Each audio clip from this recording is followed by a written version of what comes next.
Welcome everyone. आज हमारा 12th accounts का टॉपिक है एडमिशन फॉर ऑफ पार्टनर। सब टॉपिक है प्रिपरेशन ऑफ रीवैल्यूएशन अकाउंट। सबसे पहले रीवैल्यूएशन अकाउंट होता क्या है? रीवैल्यूएशन अकाउंट जब कोई नया पार्टनरशिप में आएगा तो उसको एसेट्स में शेयर मिलता है, एसेट्स लायबिलिटीज में उसका शेयर हो जाता है। अब उस डेट में एसेट्स और लायबिलिटीज की वैल्यू को हम असेस करते हैं। अगर ओल्ड वैल्यू से कोई चेंज होती है तो उसके लिए हमें रीवैल्यूएशन अकाउंट प्रिपेयर करना पड़ता है, ताकि जो उसकी रीअसेसमेंट ऑफ लायबिलिटी या रीवैल्यूएशन ऑफ एसेट से जो प्रॉफिट या लॉस होता है वो नए पार्टनर को वियर ना करना पड़े। वो प्रॉफिट या लॉस एक्चुअल में ओल्ड पार्टनर का है और उन्हीं को वियर करना पड़ेगा। तो रीवैल्यूएशन अकाउंट का दूसरा नाम है profit and loss adjustment account. It is a nominal account. It is prepared to reevaluate of assets and reassessment of liabilities of the firm to their true and fair value.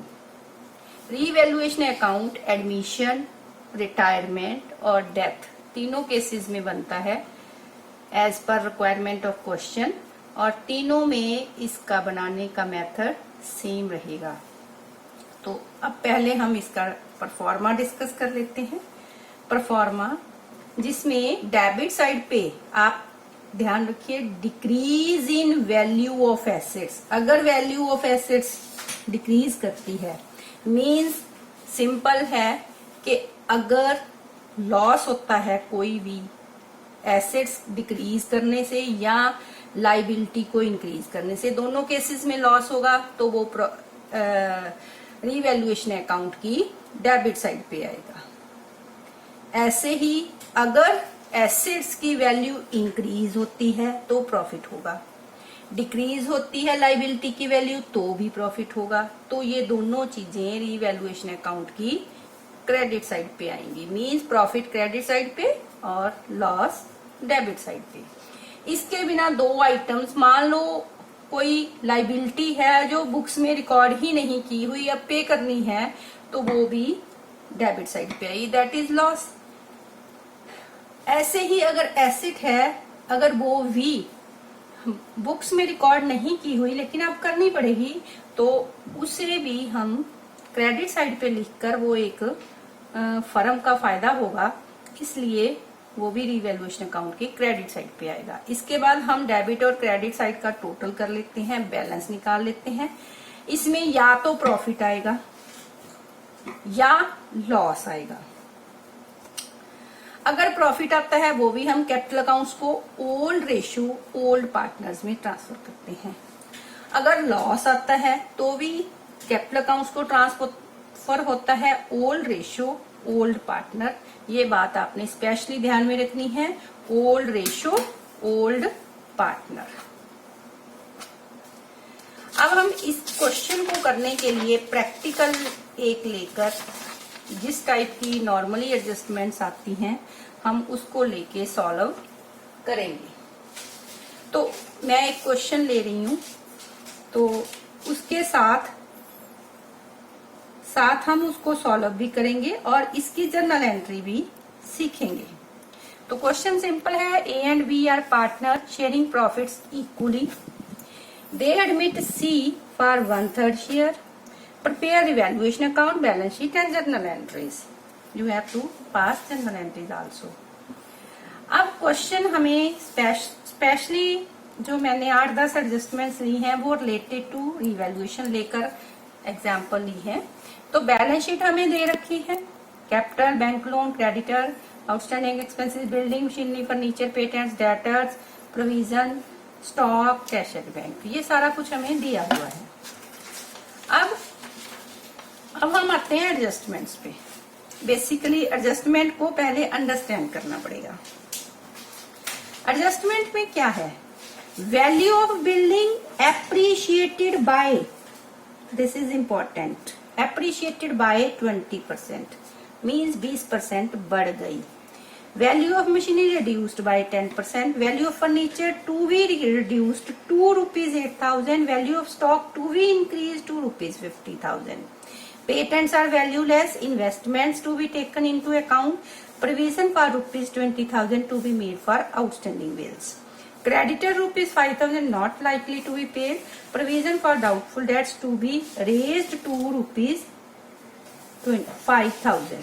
ये थोड़ी adjustment है जो common हम questions में देखते हैं, तो हम एक एक करके इसका काउंटिंग ट्रीटमेंट समझेंगे.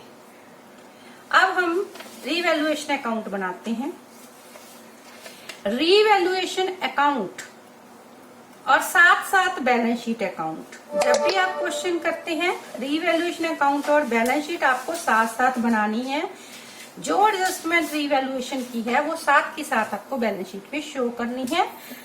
आपका क्वेश्चन एडमिशन का जो लॉन्ग आंसर क्वेश्चंस होते हैं 8 नंबर का, वो जल्दी भी होगा और गलती के चांसेस भी कम रहेंगे. तो हम एक एक करके एडजस्टमेंट सॉल्व करते हैं.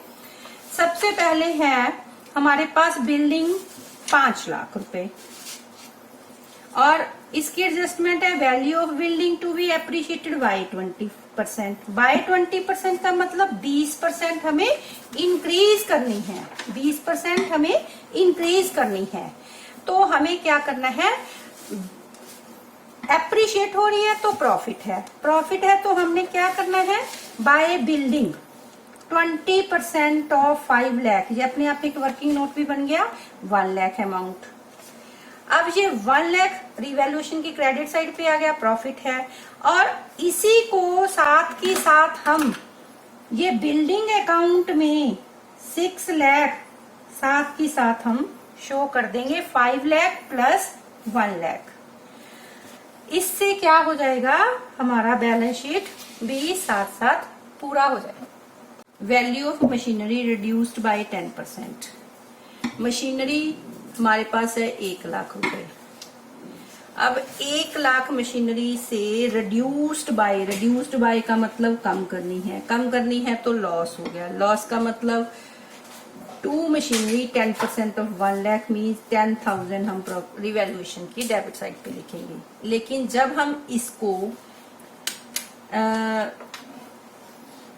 बैलेंस शीट में दिखाते हैं, बैलेंस शीट में मशीनरी 1 लाख से 10,000 माइनस करके 90,000 शो करेंगे. साथ के साथ इसको यहाँ शो कर दिया. Next adjustment is value of furniture to be related reduced to rupees 8,000. यहाँ पे लैंग्वेज देखिए, रिड्यूस्ड टू का मतलब ये वाली अमाउंट बैलेंस शीट में आएगी. तो हम फर्नीचर जो है डायरेक्ट 8,000 बैलेंस शीट में डाल देंगे. लेकिन जो इसका डिफरेंस है फर्नीचर का, that is 10,000 minus 8,000 will be shown in revaluation account. Next, value of stock to be increase to. फिर देखिए लैंग्वेज को, इंक्रीज टू. जब ये वर्डिंग होती है इंक्रीज टू, रिड्यूस टू, तो वो सेम अमाउंट आपकी बैलेंस शीट में आती है. वैल्यू ऑफ स्टॉक के हमें इंक्रीज ही यहां तक करना है, तो स्टॉक हमने बैलेंस शीट में डाल दिया 50,000. और अब स्टॉक पहले था हमारे पास 40, बैलेंस शीट में हमें शो करना है 50. अब स्टॉक इंक्रीज कर गया 10,000 मीन्स 50,000 माइनस 40,000. ये 10,000 हमारा जो है डिफरेंस जो होगा वो बन जाएगा हमारा स्टॉक रीवैल्यूएशन का क्रेडिट साइड पे आ जाएगा. Next, patents are valueless. Valueless का मतलब उसकी वैल्यू हो गई 0. तो इसका मतलब बैलेंस शीट में उसकी वैल्यू पेटेंट्स की हम दिखाएंगे 0. तो ये सारे का सारा लॉस हो गया. पेटेंट्स बैलेंस शीट में हमें दिए हुए 10,000 थे, तो ये सारे का सारा loss profit and loss revaluation account की हम डेबिट साइड पे 10,000 शो करते हैं. नेक्स्ट एडजस्टमेंट पे आते हैं। Investments ₹20,000 to be taken into account, this is unrecorded liability, unrecorded asset, not liability, unrecorded assets. इसका मतलब अनरिकॉर्डेड एसेट्स हमने पढ़ा था, that is a part of profit for firm. Unrecorded investment हो गई ये, unrecorded investment means by investment हम इसको शो करेंगे क्रेडिट साइड रीवैल्यूएशन अकाउंट की, credit side of revaluation account. अब अगर क्रेडिट साइड पे ये 20,000 आ जाता है तो ये बैलेंस शीट में भी एज इट इज 20,000 20,000 शो हो जाएगा। Next adjustment, provision for ₹20,000 to be made for outstanding bills. ये लाइबिलिटी हमें पेमेंट के लिए 20,000 रुपये रखना है आउटस्टैंडिंग बिल्स के लिए, तो इसके लिए हम फिर to provision for outstanding bills 20,000 profit revaluation account को डेबिट कर देंगे, और वही चीज हम प्रोविजन फॉर आउटस्टैंडिंग बिल्स 20,000 हम लाइबिलिटी साइड पे शो कर देंगे। Next, creditor ₹5,000 not likely to be paid. Not likely to be paid का मतलब क्या है कि हमें क्रेडिटर्स को पेमेंट ही नहीं करनी। जब पेमेंट नहीं करनी, that is a part of profit, so it will be shown in credit side of revaluation account by creditors account 5,000, that will be shown as ₹5,000 credit side। और यही क्रेडिटर हम balance sheet की liability side पे 255,000 minus 5,000 mean 2,50,000 हम show कर देंगे balance sheet की liability side पे क्रेडिटर्स को कम करके। अब last adjustment, provision for doubtful debts to be raised ₹5,000। Provision जो हमें रेज करनी है वो 5,000 रेज करनी है। अब हम देखते हैं बैलेंस शीट में पुरानी प्रोविजन क्या दी हुई है, डेटर्स 80 एंड प्रोविजन 4,000 दी हुई है। इसका मतलब हमें अब रेज ₹5,000 मीन्स 5,000 करनी है। तो 5,000 करने के लिए हम क्या करेंगे, डेटर्स बैलेंस शीट में 80,000 लेस प्रोविजन अब करेंगे 5,000, ठीक है, 75,000 हो जाएगा शो। लेकिन अब प्रोविजन हमने 4 से 5 की है तो ये एक लॉस हुआ है, तो इसके लिए हम रीवैल्यूएशन में 5,000 माइनस 4,000 1,000 हम शो करेंगे रीवैल्यूएशन की डेबिट साइड पे। तो हमने सारी एडजस्टमेंट्स कर ली हैं, तो हम क्या करेंगे, हम डेबिट और क्रेडिट साइड का टोटल करके देखेंगे। तो क्रेडिट साइड का टोटल हमारा 1,35,000 बन गया। अब इधर का टोटल हम माइनस करके देख लेंगे, तो ये माइनस करके हमारे पास बचेगा 92,000।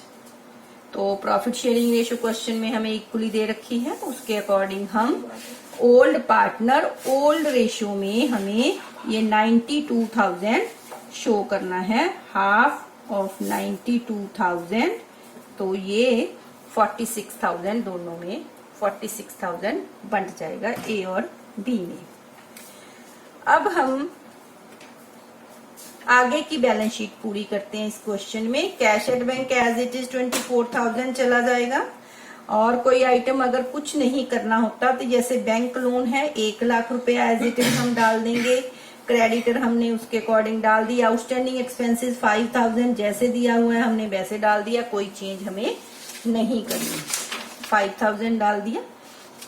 अब हम इस चीज को पार्टनर्स कैपिटल में कैसे शो करेंगे। पार्टनर कैपिटल हमारे पास A B C है, नए का तो कोई रोल नहीं, उसमें कोई हमें एंट्री नहीं करनी होती रीवैल्यूएशन से रिलेटेड, तो हम प्रॉफिट जो है, बैलेंस जो दिया हुआ है 2-2 लाख दिया हुआ है, रीवैल्यूएशन का प्रॉफिट है तो क्रेडिट साइड पे पोस्ट कर दो, अगर लॉस आ जाता है यहाँ होता है तो डेबिट साइड पे, मींस डेबिट का क्रेडिट पे पोस्ट होगा, क्रेडिट का डेबिट पे पोस्टिंग हो जाएगी। तो ऐसे हमने देखा कि जो कैपिटल का बैलेंस है वो 2,46,000 आ गया, वही बैलेंस मैंने बैलेंस शीट में डाला 246,000 और फिर हमने बैलेंस शीट का टोटल करके हमारी बैलेंस शीट टैली हो गई। ऐसे हम रीवैल्यूएशन का क्वेश्चन कर सकते हैं।